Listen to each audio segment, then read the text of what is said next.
Hello student, मैं राज sir राज physics classes में आपका स्वागत करता हूं। आज हम लोग देखने जा रहे हैं जो कल देखे हुए थे पार्ट 1 नियंत्रण एवं समन्वय का पार्ट 1 देख चुके थे।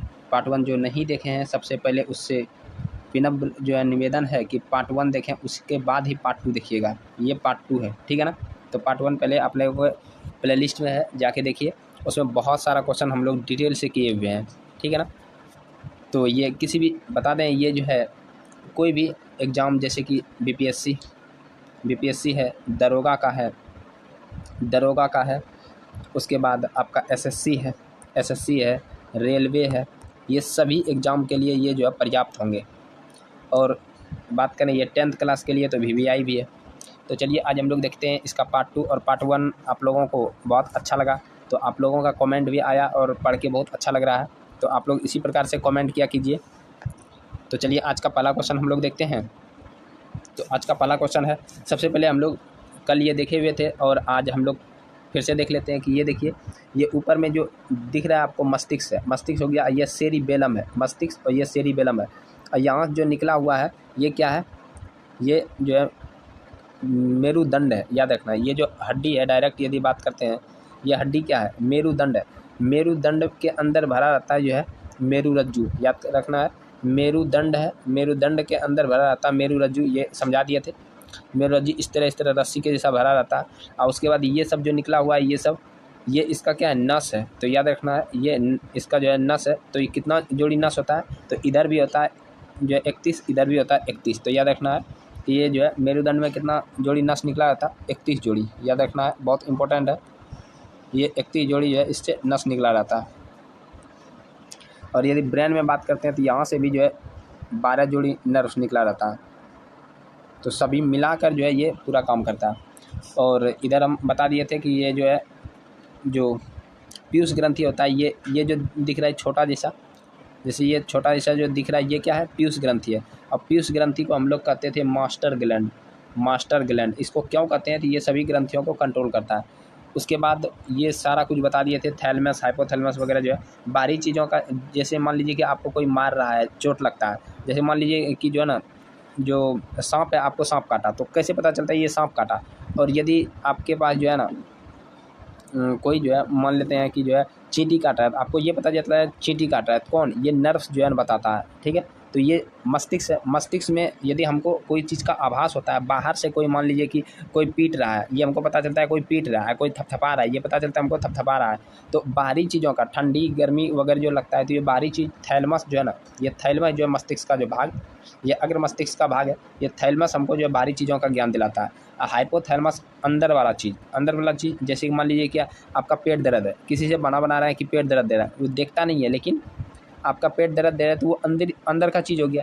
पेट दर्द लग रहा है, हो रहा है, भूख लग रहा है, माथा दर्द दे रहा है, तो ये सब क्या है, ये अंदर वाला चीज़ है। अंदर का बात जो है ये हाइपोथैलेमस जो है बताता है। जैसे आपको गुस्सा आ जाता है, गुस्सा आता है, क्रोध आता है, ठीक है ना, क्रोध आता है, किसी पे प्यार आ गया, ठीक है ना। जैसे जो प्यार होता है, तो ये प्यार किससे होता है, ये प्यार ये हाइपोथैलेमस का ही कमाल है, ठीक है ना। ये प्यार हाइपोथैलेमस का ही कमाल है, ये अट्रैक्शन हो जाता है, ठीक है ना।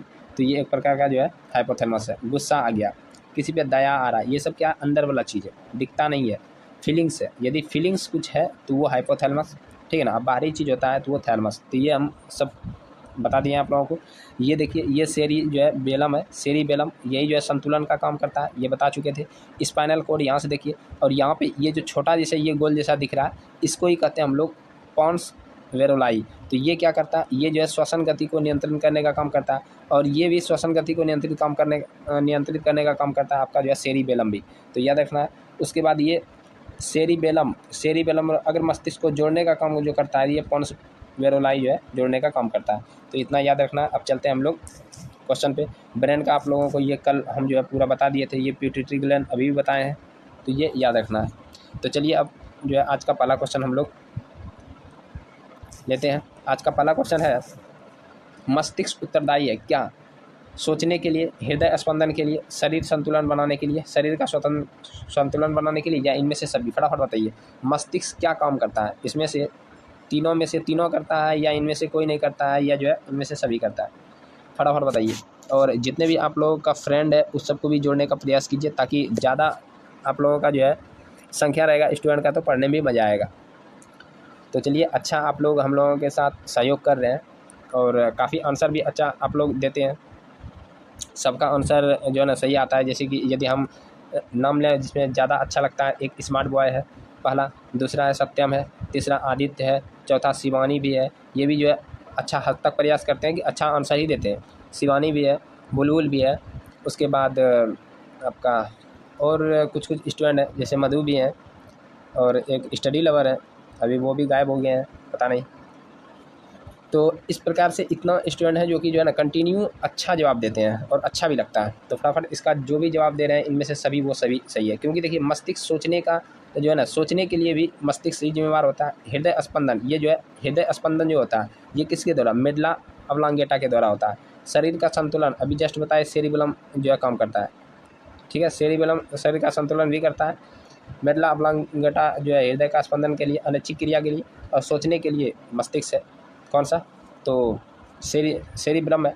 तो याद रखना, ये सभी हो जाएगा। इसका आंसर सब जो है जो कि है सब सही है। अगला है, निम्नलिखित में कौन पादप हार्मोन है। चलिए पादप हार्मोन के बारे में आप लोग फटाफट जो है कमेंट कीजिए, तब तक हम जो है पादप हार्मोन समझाते हैं आप लोगों को। जैसे कि मान लीजिए कि ये कोई पौधा है, ध्यान समझना है, एक क्वेश्चन के साथ साथ हम जो है बहुत सारा क्वेश्चन बनाने का प्रयास करते हैं, ठीक है ना। तो ये मान लेते हैं कोई पौधा है, ये कोई पौधा है, ये इसका जो है पत्ती मान लेते हैं, ये पत्ती है, ये मान लेते हैं कोई पौधा है और ये इसका पत्ती है, ठीक है। अब देखिए पौधा में 5 प्रकार का हार्मोन पाया जाता है। कितना प्रकार का, 5 प्रकार का। तो पहला होता है ऑक्सीन, याद रखना ऑक्सीन, इसको कहते हैं ऑक्सीन हार्मोन, ऑक्सीन हार्मोन। और दूसरा होता है जिब्रेलिन। 2 हार्मोन के बारे में पहले समझना है, ऑक्सीन और जिब्रेलिन। तो ये ऑक्सीन और जिब्रेलिन क्या करता है, ये वृद्धि जो है ना, वृद्धि जो है ना करने में सहायता करता है। ऑक्सीन और जिब्रेलिन ये दोनों पौधा की वृद्धि में सहायक होता है। ऑक्सीन जो होता है ये शीर्ष स्तंभ में पाया जाता है, मतलब पौधा जो फुचंगी बोलते हैं ना, जैसे यहाँ पे ये जो है पूरा शीर्ष स्तंभ में पाया जाता है। और जिब्रेलिन भी इसके तना वगैरह में जो है मोटा करने में, वृद्धि करने में काम करता है। तो ये दोनों जो है पौधा की वृद्धि से संबंधित है। 2 हार्मोन बता दिए। उसके बाद नेक्स्ट हम लोग चलते हैं, तो 2 हो गया। उसके बाद हम लोग देखते हैं कि एक होता है जो है ना साइटोकाइनिन, साइटोकाइनिन याद रखना है, साइटोकाइनिन। साइटोकाइनिन क्या करता है, ये कोशिका विभाजन का काम करता है। कोशिका विभाजन मतलब पौधा का टहनी उनी निकालता है। तो मतलब जो पौधा है कोशिका विभाजन का ये काम करता है, जितना भी है कोशिका विभाजन का काम करता है। तो याद रखना है कोशिका विभाजन, ये भी एक वृद्धि ऐसा ही काम कर रहा है, कोशिका विभाजन करने का ये काम करता है, ठीक है ना। ये 1 से 2, 2 से 4, 4 से 5 इस तरह बनाता है साइटोकाइनिन। उसके बाद एक और होता है जिसको कहते हैं एब्सिसिक, एब्सिसिक सारा हम बता रहे हैं, एब्सिसिक एसिड, ठीक है ना। एब्सिसिक एसिड ये क्या करता है, जितना भी पौधा में वृद्धि रोधक होगा, जैसे कि मान लीजिए कि पत्ता तोड़ दिया, जैसे आप लोग देखते होंगे कि पतझड़ में पत्ता गिर जाता है, किसके कारण, एब्सिसिक एसिड के कारण, ठीक है। पत्ता इसको गिराना कहते हैं। या तो वृद्धि जो है ना कहाँ तक बढ़ना चाहिए, हार्मोन क्या करता है, ये वृद्धि को भी करता है और वृद्धि रोकता भी है। मान लीजिए कि गाछ बढ़ते जा रहे बढ़ते जा रहे बढ़ते जा रहे, उसमें कहाँ नहीं है ना जो है ना 10 ताड़ उसको बढ़ा दें, तो वृद्धि रोकने का काम कौन करता है, तो यही जो है एब्सिसिक एसिड करता है। मतलब ये एक प्रकार का वृद्धि रोधक हार्मोन होता है, याद रखना है। तो ये 4 हो गया। और एक हार्मोन होता है जो है इथिलीन होता है, इथिलीन होता है। इथिलीन क्या करता है, ये फल पकाने वाला होता है। इथिलीन क्या करता है, फल पकाने का काम करता है। तो याद रखना फल पकाने वाला हार्मोन कौन सा होता है, इथिलीन होता है। कि फल पक गया, अब जो है ये इथिलीन जो है उसमें शराब होगा और उसको फल को पका देगा, मतलब फल होगा उसको पका देगा। तो जो प्राकृतिक रूप से पकता है वो ज़्यादा मीठा होता है, तो याद रखना है। और यदि हम बात करते हैं जो हम लोग गैस के द्वारा फल, मान लीजिए कि अब वो बहुत बड़ा बड़ा हो गया है पौधा में, अब यदि उसको पकने का आसार देखेंगे तो पड़ोसी भी ला के तोड़ लेगा। अब पड़ोसी तो जानबे करते हैं कैसा होता है, तोड़ के भाग जाएगा। तो उसको क्या करते हैं हम लोग, तोड़ लेते हैं। मान लीजिए कि फल को तोड़ लिए और इसमें क्या करते हैं, इसको बोरिया में बंद करके इसमें जो है गैस डालते हैं। तो कौन सा गैस डालते हैं, तो याद रखना एसीटिलीन, एसीटिलीन, एसीटिलीन डालते हैं। इसका जो फार्मूला होता है C2H2 होता है, तो याद रखना एसीटिलीन। और उसका जो इथिलीन का था, इथिलीन का C2H4 होता है। तो इतना जो है बहुत सारा क्वेश्चन इसमें बता दिए। तो अब इसका आंसर आप लोग बता सकते हैं कि पादप हार्मोन कौन सा हो जाएगा, साइटोकाइनिन हो जाएगा। इंसुलिन तो ये जो है अंतःस्रावी ग्रंथि से निकलता है, ये मानव में एस्ट्रोजन थायरॉक्सिन, ये सब बता चुके हैं। नेक्स्ट क्वेश्चन पे हम लोग चलते हैं कि हमारे शरीर में विभिन्न जैविक कार्यों के नियंत्रण होता है, किसके द्वारा होता है? विभिन्न जैविक कार्य का नियंत्रण, जितना भी जैविक कार्य है, उठना बैठना चलना कुछ भी, सारा नियंत्रण कौन करता है? तंत्रिका द्वारा या रसायन द्वारा या दोनों के द्वारा? फटाफट बताइए। तो चलिए बहुत अच्छा है, आप लोगों दोनों जो दिए हैं आंसर वो सबका आंसर सही है। देखिए क्यों? क्योंकि तंत्रिका के द्वारा हम लोग नियंत्रित करते हैं, ठीक है, तंत्रिका कोशिका द्वारा नियंत्रण करते हैं। और रसायन जो होता है ये हार्मोन है, हार्मोन यदि स्राव नहीं होगा तो ये भी नियंत्रण करने का ही काम करता है। और तंत्रिका जो है समन्वय का काम करता है, तो ये याद रखना, सूचना पहुंचाने वगैरह काम करता है। तो सारा दोनों जब तक नहीं मिलेगा तब तक जो है ना जैविक कार्य संपन्न होगा ही नहीं, याद रखना जैविक कार्य संपन्न नहीं होगा, इसलिए ये दोनों जरूरी है। नेक्स्ट क्वेश्चन पे चलते हैं। एब्सिसिक एसिड किस तरह का रसायन है? देखिए ऑक्जिन की तरह होता है, जिबरेलिन की तरह होता है, साइटोकाइनिन की तरह होता है या वृद्धि रोधक होता है? अभी जस्ट बताए हैं, इसमें किसी का गलत नहीं होना चाहिए। गलत हुआ कि बस समझ जाइए क्या करना है। तो हाँ बिल्कुल राइट, एब्सिसिक एसिड जो है किस तरह का हो जाएगा? वृद्धि रोधक। अभी जस्ट बताए ये एब्सिसिक एसिड क्या करता है? ये वृद्धि रोकने में काम करता है। जितना मतलब रोकने टोकने वाला काम होगा, जो भी पौधा का जो है ना वृद्धि रोक देगा या तो पत्ता वगैरह को गिरा देगा, मतलब सब निगेटिव काम करता है ये। तो याद रखना एब्सिसिक एसिड। ऑक्जिन तो बता ही दिया, जिब्रेलिन बता दिया अभी, साइटोकाइन बताया जो कोशिका विभाजन का काम करता है, जिब्रेलिन ये दोनों जो है ना बढ़ाने का काम करता है, ठीक है। नेक्स्ट क्वेश्चन पे हम लोग ध्यान देते हैं। तो बीज रहित पौधों के उत्पादक में ये सहायक होते हैं कौन? बीज रहित पौधा। अब देखिए बीज रहित पौधा मतलब जिसमें बीज नहीं होता, जैसे केला में देखिएगा, केला में जो हम लोग फल देखते हैं उसमें बीज तो नहीं होता है। तो बीज रहित पौधा जो होता है उसमें सहायक होता है कौन सा हार्मोन? साइटोकाइनिन, जिब्रेलिन या ऑक्जिन और जिब्रेलिन दोनों। तो बीज रहित पौधों में जो डिटेल पढ़े हैं वो तो पक्का है कि जवाब देंगे ही, क्योंकि इतना डिटेल हम पढ़ाए हुए हैं क्लास में कि उसका कोई कहना नहीं है। हम बहुत ज़्यादा डिटेल पढ़ा दिया, और एक बार नहीं, ये चैप्टर हम 2-3 बार पढ़ा चुके हैं। जितने भी मेरे जो है क्लास के स्टूडेंट होंगे जो जुड़े होंगे, फटाफट कमेंट करके बताइए क्या हम ये 2 बार अभी तक पढ़ा चुके हैं कि नहीं। और एग्ज़ाम तक में हम यदि एग्ज़ाम तक जो है आप लोगों को 3 से 4 बार हम पढ़ा चुकेंगे, याद रखना है। तो आप लोग थोड़ा मेहनत कीजिए बढ़िया से। चलिए बहुत अच्छा, ठीक है ना। सबका आंसर जो है अच्छा, जो है आंसर सही आ रहा है। ऑक्जिन और जिब्रेलिन ये दोनों होगा, याद रखना। बीज रहित पौधों में सहायक होता है पौधों के उत्पादन में, तो ये ऑक्जिन और जिब्रेलिन होता है। तो चलिए नेक्स्ट क्वेश्चन पे हम लोग चलते हैं। नेक्स्ट क्वेश्चन है, इनमें कौन फल पकाने वाला हार्मोन होता है? फटाफट बताइए, फल पकाने के लिए कौन प्रयुक्त होगा? ऑक्जिन होगा या जिब्रेलिन होगा या एथिलीन होगा या साइटोकाइनिन होगा? किसी का गलत नहीं होना चाहिए। अभी हम सब हार्मोन समझा चुके हैं आप लोगों को, 5 प्रकार का हार्मोन होता है, सब बता दिए हैं। तो ये कौन सा हो जाएगा? बिल्कुल राइट, इथिलीन जो है जिसका इसका है वो सही होगा। इथिलीन का फटाफट फार्मूला लिख के बताइए, इसका जो है रासायनिक सूत्र क्या होता है? जल्द से जल्द आप लोग कमेंट कीजिए, इथिलीन का रासायनिक सूत्र क्या होता है। नेक्स्ट क्वेश्चन पे हम लोग ध्यान देते हैं कि मस्तिष्क का कौन सा भाग हृदय स्पंदन और श्वसन गति को नियंत्रित करता है? फटाफट बताइए। सेरिब्रम होगा, मेडुला होगा, सेरिबेलम होगा या डायनसेफ्लॉन होता है? फटाफट बताना है। हृदय स्पंदन, उसमें सेरिबेलम यदि बोले होंगे तो गलत होगा। सेरिबेलम कंट्रोल करने का काम करता है। और हृदय स्पंदन मतलब क्या हुआ? हृदय का धड़कना, ठीक है ना। ये क्या है हृदय का धड़कना? क्या हम लोग जो है ऐच्छिक क्रिया कर सकते हैं? हृदय का धड़कना अनैच्छिक है या ऐच्छिक है? ऐच्छिक जो होगा वो सेरिबेलम काम करता है, और जो अनैच्छिक होता है ये मेडुला ऑब्लांगेटा करता है। तो हृदय का जो धड़कना होता है ये अपने से धड़कता है, जैसे सांस लेते हैं। ये नहीं है कि हम सांस को रोक के रख सकते हैं, ठीक है ना। मतलब कि अपने मन से ये काम नहीं कर सकते हैं, ये होता है तो होगा ही। इसलिए इसको नियंत्रित करने का काम कौन करता है? मेडुला ऑब्लांगेटा करता है। जिसका मेडुला ऑब्लांगेटा है वो सही है। मेडुला ऑब्लांगेटा बता भी दिए थे, ये पश्च मस्तिष्क का भाग होता है, मेडुला ऑब्लांगेटा। नेक्स्ट क्वेश्चन पे हम लोग चलते हैं कि हार्मोन स्रावित होता है कहाँ से? हार्मोन स्रावित होता है कहाँ से? अंतःस्रावित ग्रंथि से, बहिर्स्रावी ग्रंथि से, नलिका ग्रंथि से, या इनमें से कोई नहीं? फटाफट बताइए। जो बता दिए समझ गए हम जो है ना कि आप लोग तैयारी बढ़िया से कर रहे हैं। जैसे आप लोगों को यदि हम जो है ग्रंथि के बारे में बताए थे कि ग्रंथि कितना प्रकार का होता है? ग्रंथि 3 प्रकार का।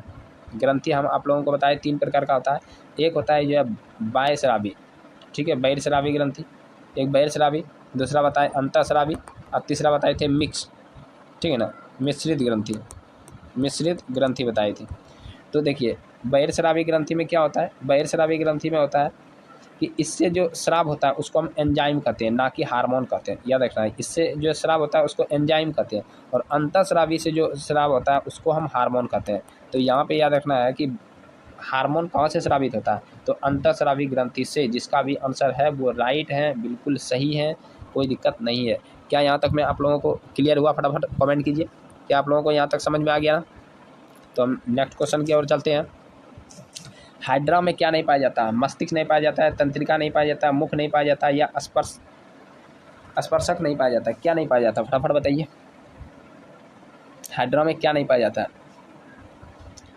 जल्द से जल्द आंसर चाहिए हमको। हाइड्रा में याद रखना, हाइड्रा में क्या नहीं, मस्तिष्क नहीं पाया जाता। याद रखना, हाइड्रा में क्या नहीं पाया जाता?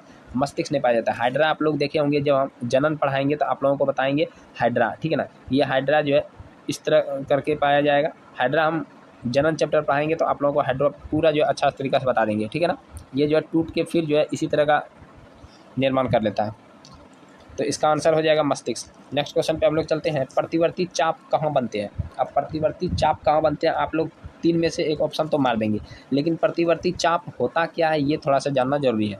देखिए, हम लोग देखे थे कि न्यूरॉन में जो सूचना होता है, न्यूरॉन में या आवेग के माध्यम से जो है, विद्युत आवेग के माध्यम से ये चलता है। विद्युत आवेग के माध्यम से मतलब ये जो संवेदना है न्यूरॉन में या कहीं भी तंत्रिका में, तो संवेदना जो होता है वो विद्युत आवेग के रूप में चलता है, ठीक है। इतना बात तो क्लियर है।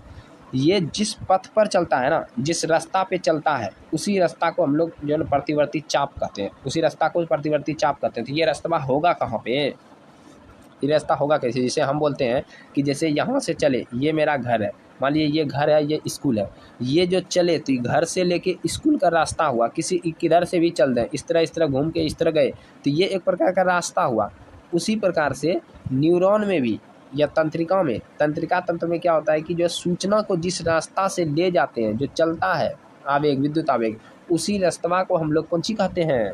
प्रतिवर्ती चाप कहते हैं। इस तरह का लगभग जो है 200 से 250 होता है, लगभग 200 से पार होता है। इसलिए याद रखना है कि ये जो है सभी संवेदना को, सूचना को पहुंचाने का काम करता है। यही जो है ना प्रतिवर्ती जो है चाप कहलाता है, ठीक है ना।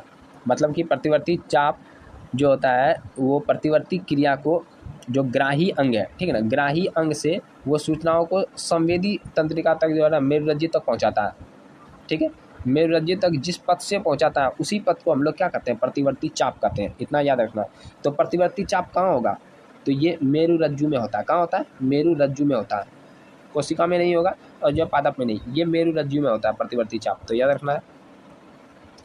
नेक्स्ट क्वेश्चन पे हम लोग चलते हैं कि केंद्रीय तंत्रिका तंत्र कौन बनाते हैं? अब ये इंपॉर्टेंट है, ठीक है ना। केंद्रीय तंत्रिका तंत्र बहुत इंपॉर्टेंट है। तो केंद्रीय तंत्रिका तंत्र कौन बनाएगा? पादप बनाएगा, मस्तिष्क बनाएगा, या मस्तिष्क और मेरुरज्जु दोनों बनाएगा, या इनमें से कोई नहीं बनाएगा? फटाफट बताइए। केंद्रीय तंत्रिका तंत्र, ठीक है, केंद्रीय तंत्रिका तंत्र कौन बनाएगा? फटाफट बताइए। तो इसका आंसर क्या हो जाएगा? इसका आंसर होगा मस्तिष्क और मेरुरज्जु, ये दोनों बनाता है। देखिए, केंद्रीय तंत्रिका तंत्र, जैसे अभी हम बताए थे कि ये मस्तिष्क हुआ, और मस्तिष्क से ही ये जो निकल जाता है मेरुदंड, ठीक है, मस्तिष्क के भाग से ही मेरुदंड निकलता है। ये दोनों जो है ना तंत्रिका तंत्र जुड़ा रहता है, और ये दोनों इन्फॉर्मेशन देता है। इसलिए जो है इसका मतलब है कि दोनों जब मिलेगा तभी जो है ना ये पूरा काम करेगा। तो केंद्रीय तंत्रिका तंत्र जो होता है ये भी स्पाइनल, यहाँ से देखते हैं कि मस्तिष्क का जो भाग होता है और ये जो स्पाइनल कोड वाला भाग होता है, ये जब दोनों आपस में मिलता है, मस्तिष्क स्टेम वाला भाग और ये जो है मेरुरज्जु वाला भाग, दोनों जब मिलता है तो उसी को हम लोग कहते हैं केंद्रीय तंत्रिका तंत्र। तो इसका आंसर क्या हो जाएगा? इसका आंसर जो 10th में है वो ये सोच के नहीं पढ़िए कि हमको 10th पास करना है। जब 10th में निकलेंगे तो बहुत सारा वैकेंसी है, और एक भी क्वेश्चन आपका छूटने वाला नहीं है जो इस तरह मेहनत कर लेंगे तो। क्योंकि देखिए, कंपटीशन वाला क्या पढ़ता है? यही सब पढ़ता है। जो 10th नहीं पढ़ा है, जो अच्छा से नहीं पढ़ा है, वही कंपटीशन में फिर पढ़ना पड़ता है उसको। तो इसलिए जो है पढ़ते चलिए। मेरुरज्जु की रक्षा कौन करता है? ये तो आप लोग कभी गलत नहीं करेंगे। कोशिका या मस्तिष्क या कशेरुक दंड, या इनमें से कोई नहीं? फटाफट बताइए, मेरुरज्जु की रक्षा कौन करता है? जल्द से जल्द आप लोग बता सकते हैं मेरुरज्जु की रक्षा कौन करता है? तो क्या हो जाएगा? मेरुरज्जु का रक्षा कौन करेगा? तो हाँ, बिल्कुल राइट है, आप लोगों का आंसर आ रहा है जो है कशेरुक दंड। याद रखना, कशेरुक दंड। मेरुरज्जु का रक्षा कौन करता है? कशेरुक दंड। कशेरुक दंड को ही हम लोग क्या बोलते हैं?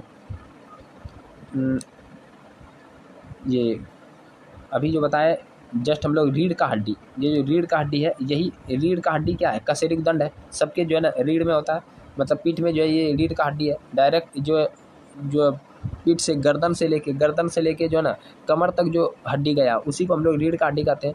इसी के अंदर में जो है ना भरा रहता है मेरु रज्जु, इसलिए मेरु रज्जु को सुरक्षा प्रदान कौन करता है, तो यही जो कशेरुक दंड करता है, वर्टिब्रल कॉलम कहते हैं इसको, ठीक है ना, तो याद रखना है। उसके बाद नेक्स्ट क्वेश्चन पे हम लोग चलते हैं। तो ADH हार्मोन कौन स्रावित करता है। अब यहाँ बहुत इंपॉर्टेंट है ADH हार्मोन, फटाफट बताइए कि ADH हार्मोन कौन स्रावित करता है, थायराइड, पीयूष, अंडाशय या वृषण, फटाफट बताइए। ADH हार्मोन जो है कौन स्रावित करता है, जल्द से जल्द बताना है। ADH हार्मोन का स्राव किसके द्वारा होता है, तो जो भी आंसर देखिए पीयूष ग्रंथि हो जाएगा। जो आंसर पीयूष ग्रंथि कर रहे हैं वो तो बिल्कुल राइट होंगे, क्योंकि देखिए बात करें ADH का, आप लोग फुल फॉर्म लिख लीजिएगा या तो याद रखिएगा। ADH का क्या होता है, ADH का हो जाता है एंटी, देखिए ए से हो गया एंटी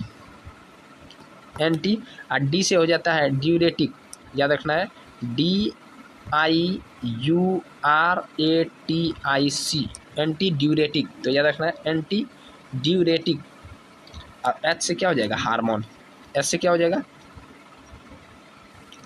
HORMONE हार्मोन, तो याद रखना है एंटी ड्यूरेटिक हार्मोन। अब ये काम क्या करता है, देखिए ये निकलता है कहाँ से, पीयूष ग्रंथि से, पीयूष ग्रंथि से निकलता है और ये काम क्या करता है, एंटी ड्यूरेटिक हो जाता है कि ये जो है शरीर में जो किडनी है ना, किडनी से ये जल अवशोषण का काम करता है, किडनी, ठीक है, सॉरी गलती लिखा दिया, KIDNEY हो जाएगा, ठीक है ना। तो ये किडनी से क्या करता है, जल अवशोषण का काम करता है। जैसे हम लोग देखते हैं ना कि जल जो हम लोगों का किडनी के पास जल पहुंचा, ठीक है, ये किडनी क्या करता है, जल को अवशोषित करके यहाँ से मूत्राशय में जो है ना, मूत्राशय में जमा करता है। तो ये जो मूत्राशय में जमा करता है, तो ये कौन इसको जो है ना मतलब कि जमा करने के लिए कहता है, आखिर जो है ये किडनी को ऑर्डर कौन देता है, तो यही जो है ADH हार्मोन है। ADH हार्मोन का यदि स्राव नहीं होगा तो आदमी को जो है टॉयलेट कम लगेगा और शरीर में जो है ना इसका जो भी ये जल होगा उसका संतुलन नहीं हो पाएगा, ठीक है ना। इसलिए देखिए शरीर में ADH जो है शरीर में जल संतुलन का काम करता है, तो याद रखना ADH क्या करता है, शरीर में जल संतुलन का काम करता है, इसलिए इसको जो है ना एंटी ड्यूरेटिक कहते हैं, तो याद रखना है ADH क्या करता है, शरीर में जल संतुलन का काम करता है, इतना बात याद रखना है, ठीक है ना। उसके बाद ये यदि बात करें कि दूसरा ये ADH क्या करता है, ADH ब्लड प्रेशर को बढ़ाने में भी मदद करता है, BP को बढ़ा देता है, तो याद रखना BP को बढ़ाता है, क्योंकि ये जो है रुधिर का ये जो है रक्त का जो वाहिनी होता है उसको सिकुड़ देता है, और जब मान लीजिए कि सिकुड़ेगा तो उसी समय ना ब्लड प्रेशर होता है, आप लोगों को पढ़ा चुके हैं। तो चलिए इसका जो है क्या हो जाएगा आंसर, तो ये हो जाएगा पीयूष। अब बात करें पीयूष जो है मास्टर ग्लैंड इसको कहते हैं पीयूष को, क्योंकि इससे लगभग जो है ना 13 हार्मोन का स्राव होता है, लगभग 13 याद रखना 13 हार्मोन का स्राव होता है। और उसके बाद थायराइड का बात करते हैं, थायराइड ये गला में पाया जाता है और इसमें थायरोक्सिन हार्मोन का स्राव होता है। थायराइड में यहाँ देखते हैं एक थायराइड बीमारी भी हो जाता है, आयोडीन की कमी से होता है। अंडाशय बताए थे, ये जो है किसका जनन ग्रंथि है, अंडाशय ये मादा जनन ग्रंथि है। अब वृषण जो होता है यहाँ पे नर जनन ग्रंथि है, तो ये बता चुके हैं। उसके बाद निम्नलिखित में से कौन एक प्रतिवर्ती क्रिया का उदाहरण है, प्रतिवर्ती मतलब हो गया रिफ्लेक्शन, ठीक है ना। तो ये जो हम अपने से कंट्रोल नहीं कर सकते, जैसे मिठाई देखकर मुंह में पानी आना, देखिए तो कल आप लोगों को बताए हुए थे कि गोलगप्पा देखकर लड़की के मुंह में पानी आना, तो ये भी है कि नहीं। छींक आना, अब छींक आना कभी कभी नहीं आदमी अपने से छींक देता है, तो छींक आना कौन सा जो है ना घटना है।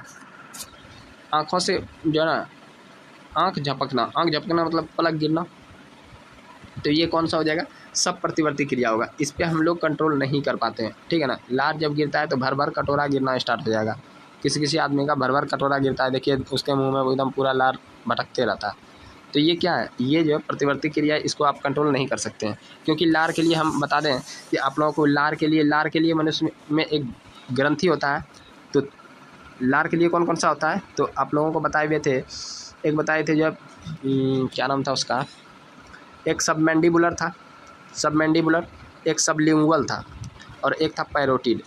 था ना पैरोटिड, आपको पहला चैप्टर में पढ़ाए हुए थे। लार के लिए 3 ग्रंथि होता है, सबमैंडिबुलर होता है, सबलिंगुअल होता है और एक पैरोटिड होता है। पैरोटिड ग्लैंड के कारण ही जो सांप होता है उससे विष का स्राव होता है। पैरोटिड ग्लैंड सांप के विष, यदि पूछेगा कि सांप काटता है और विष जो निकलता है किस ग्लैंड से, तो याद रखना पैरोटिड ग्लैंड से। तो इसका आंसर क्या हो जाएगा? प्रतिवर्ती क्रिया का उदाहरण इनमें से सभी है। कैसा लग रहा है आप लोगों को क्लास? क्या समझ में आ रहा है पूरा एक्सप्लेन? फटाफट आप लोग कमेंट कीजिए जेटा जो है जल्दी से जल्दी। और अगला क्वेश्चन है कि निम्नलिखित में मादा ग्रंथि किसे कहते हैं? मादा ग्रंथि फटाफट बताइए। अंडाशय को कहते हैं, या अंडाणु को कहते हैं, या अंडज को कहते हैं, या अंडकोश को कहते हैं? इसमें कन्फ्यूज नहीं करना है। यदि हम बात करें कि जो है जनन ग्रंथि का, तो इस तरह जब जनन पढ़ाएंगे तो आप लोगों को पूरा डिटेल इसका जो है हम बताएंगे, एक्सप्लेन देंगे। तो इस तरह जो है बनता है आप लोगों का। ये हो गया जनन ग्रंथि। यहीं पे रहता है आपका जो है ना अंडाशय। अंडाशय में रहता है क्या? अंडाणु, ठीक है ना। तो ये अंडाणु ही आगे जाता है जो जनन में जो है मदद करता है। ये यहाँ के रुकता है, इधर से शुक्राणु जाता है, ये दोनों आपस में मिलता है। तो ये आप लोगों को आगे पढ़ाएंगे। लेकिन ये जो है जनन ग्रंथि मादा में कौन सा होता है? तो याद रखना है अंडाशय होता है। क्या होता है? अंडाशय। दोनों से अंडाशय का निर्माण होता है। तो इसी से हम लोग मासिक चक्र देखते हैं, तो यहीं से ये स्राव होता है। तो ये हम पूरा डिटेल बताएंगे आप लोगों को जो है मासिक चक्र के बारे में, किस तरह कैसे क्या क्या होता है नहीं होता है। तो ये सब हम आगे चैप्टर में देखेंगे। तो इसका आंसर क्या हो जाएगा? इसका आंसर हो जाएगा अंडाशय। नेक्स्ट क्वेश्चन पे हम लोग चलते हैं कि कोशिका विभाजन एवं कोशिका दीर्घन, देखिए दोनों दिया है, द्वारा जो है ना दीर्घन द्वारा तने की वृद्धि में सहायक हार्मोन कौन सा होता है? ऑक्सीन होता है, जिबरेलिन होता है, साइटोकाइनिन होता है, इनमें से सभी होता है। फटाफट बताइए, जल्द से जल्द 41 का आंसर बताइए आप लोग। तो क्या हो जाएगा इसका आंसर? तो इसका आंसर हो जाएगा कि कोशिका विभाजन। देखिए विभाजन तो साइटोकाइनिन करता है, ये याद रखना। और कोशिका दीर्घन का काम करता है ये दोनों बढ़ाने का। इसका मतलब तने की वृद्धि में सहायक होते हैं कौन सा हार्मोन? तो इनमें से सभी हो जाएगा, इनमें से सभी हो जाएगा। नेक्स्ट क्वेश्चन पे हम लोग चलते हैं कि जब पौधे पर प्रकाश पड़ता है तो ऑक्सीजन का जो है विसरण प्ररोह के किस भाग की ओर होता है?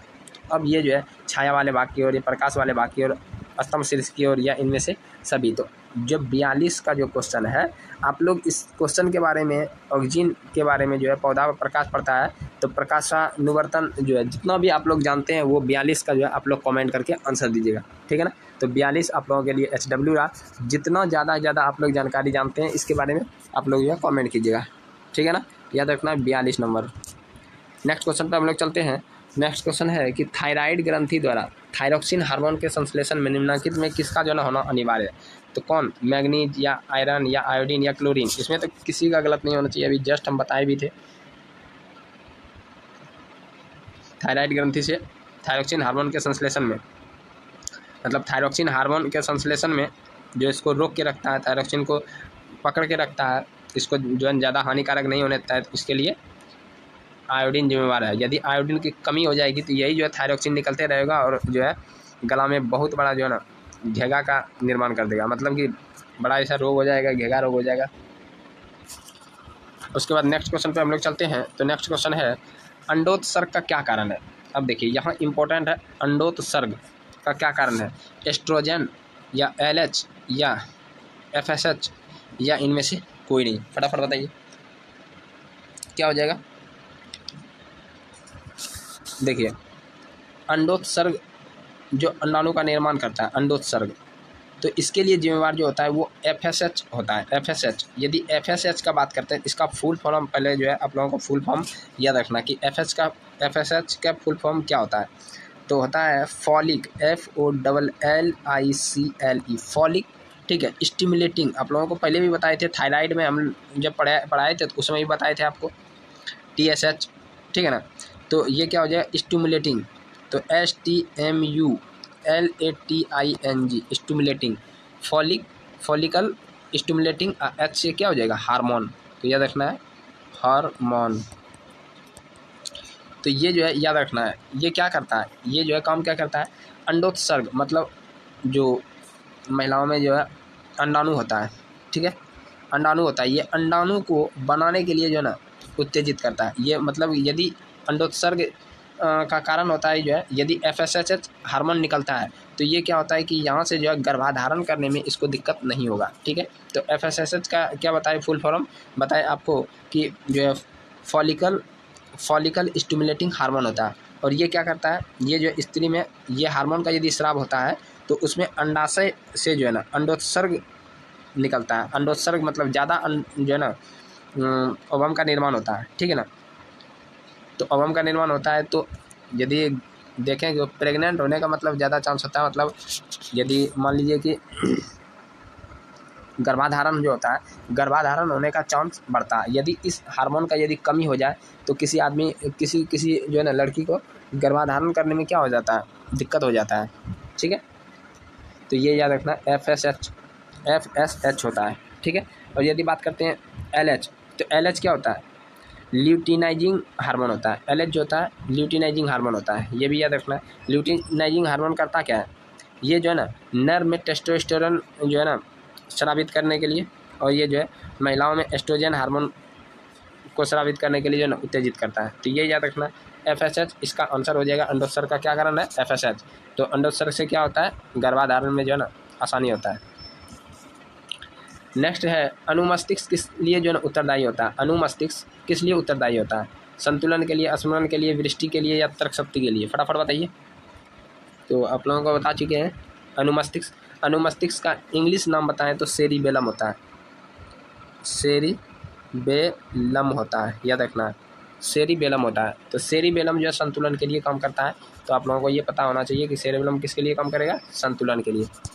नेक्स्ट क्वेश्चन पे हम लोग चलते हैं। रक्षी कोशिकाएं जो है ना कहाँ पाई जाती है, जड़ में, पत्ती में, फूल में, फल में, कहाँ पाया जाएगा रक्षी कोशिका। तो रक्षी कोशिका फटाफट आप लोग कमेंट कीजिए, रक्षी कोशिका कहाँ पाया जाएगा। तो ये आंसर हो जाएगा पत्तियों में। रक्षी कोशिका कहाँ पाया जाता है, पत्तियों में पाया जाता है। नेक्स्ट क्वेश्चन पे हम लोग चलते हैं। प्रकाश संश्लेषी अंगक है, कौन सा हो जाएगा, प्रकाश संश्लेषी अंगक आप लोगों को पहले भी पढ़ा चुके हैं, प्रकाश संश्लेषी अंगक। तो फटाफट बताइए। तो छोड़ देते हैं आप लोगों के लिए, क्योंकि ये पिछले वीडियो में हम बता चुके हैं 47 का, और आप लोगों को कौन सा दिए थे, 42 दिए थे ना, 42। ये दोनों का आंसर आप लोग जो है कमेंट कीजिएगा, और ये होमवर्क रहा। और अच्छा होता है कि जब आप लोग कमेंट करते हैं तो बहुत अच्छा लगता है कि आप लोग थोड़ा कॉन्शियस भी हैं। तो कोशिश कीजिए जितने भी मेरे रेगुलर स्टूडेंट हैं, ठीक है ना, रेगुलर जो जुड़े हुए हैं, वो कोशिश कीजिए कि आंसर दें। ठीक है ना, आंसर देने में देखिए कोई झमेला तो होता नहीं है, तो कम से कम आप लोग आंसर देने का कोशिश कीजिए। और यदि हाथ पैर दर्द नहीं दे, थकावट महसूस नहीं हो, झंझनाहट नहीं हो, तो आप लोग शेयर का ऑप्शन होता है तो वहाँ शेयर भी कर सकते हैं। यदि ऐसा नहीं हो, तो यदि आपका हाथ दर्द देने लगे, शरीर में झंझनाहट हो जाए, दांत दर्द दे, तो आप जो है कतई शेयर नहीं कीजिए, कोई जोर ज़बरदस्ती नहीं है। ठीक है ना, तो चलिए आज का जो है आप लोगों का होमवर्क यही रहा। 47 और 42 आप लोग जो है भरपूर जितना जानते हैं इसके बारे में आप लोग कमेंट कीजिएगा।